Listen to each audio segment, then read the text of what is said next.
The Canadian Medical Association has a new president at the helm. Dr. Alika Lafontaine is the first person of Indigenous and South Pacific Islander heritage to hold the role, and he has big plans for his tenure. Joining us in studio now for more is Dr. Lafontaine. Good to have you in studio with us today. Thanks for having me. So you grew up in Treaty 4 territory in southern Saskatchewan. How did your experiences growing up there factor into your decision to become a doctor?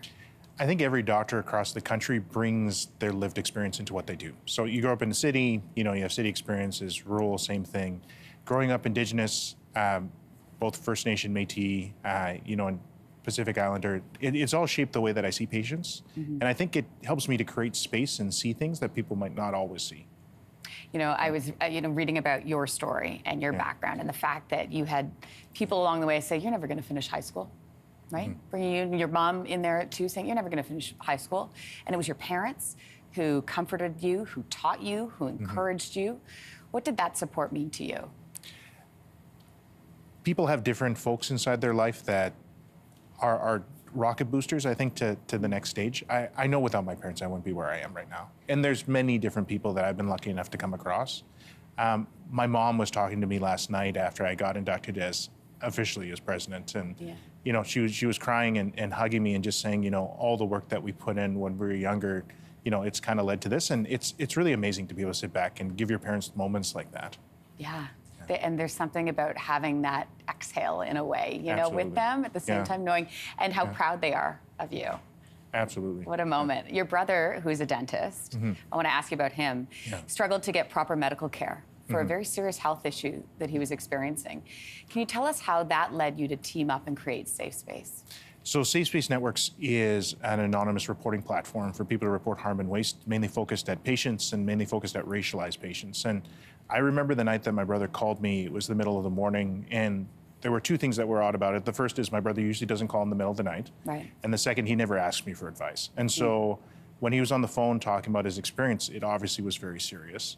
And I think what I took away from that was that even people who have layered privilege, I mean, he's male, he was a dentist, obviously part of the business community, well known, even they have a lot of problems accessing proper care because of different bias and other things. And I think that's only magnified in the last few years because patients are feeling more distant and, the health system just isn't working the way that it's supposed to. And so the network was a really amazing opportunity to work with my brother, but then also to bring something of value to patients.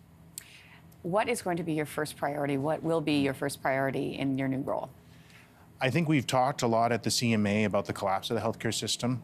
I think things will continue to get worse. One of the things about health is you don't really think about it unless you need it. Right. So for those of us who are in the midst of it, we see what's happening. And when patients come in to receive care, they realize that it takes a lot longer, and sometimes they can't even get to the places that they need to get in order to get into the system. And so we're focused on some immediate things, really advocating for governments to start creating that space for us to see patients, reduce administrative burden, make sure that we're retaining the professionals that we have, make sure we're increasing, worker mobility, maximizing virtual care so we can get people access to family physicians and other primary care, and make sure we do that at a team-based model. There's a lot of opportunity to make a big difference. And even though things are collapsing, we can fix things if we work together. How do we attract more doctors? So there's three parts. You got to keep the ones that you have. You have to bring people into Canada, to work and give them a pathway to actually work in the system. And the last one is we need to train.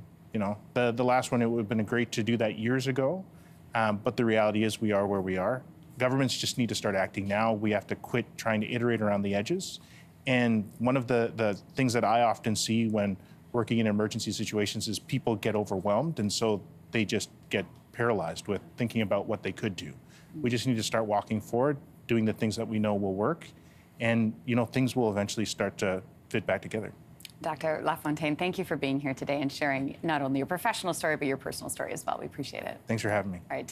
Hey, thanks for watching. If you liked this, be sure to subscribe here, or you can check out more Your Morning videos right here.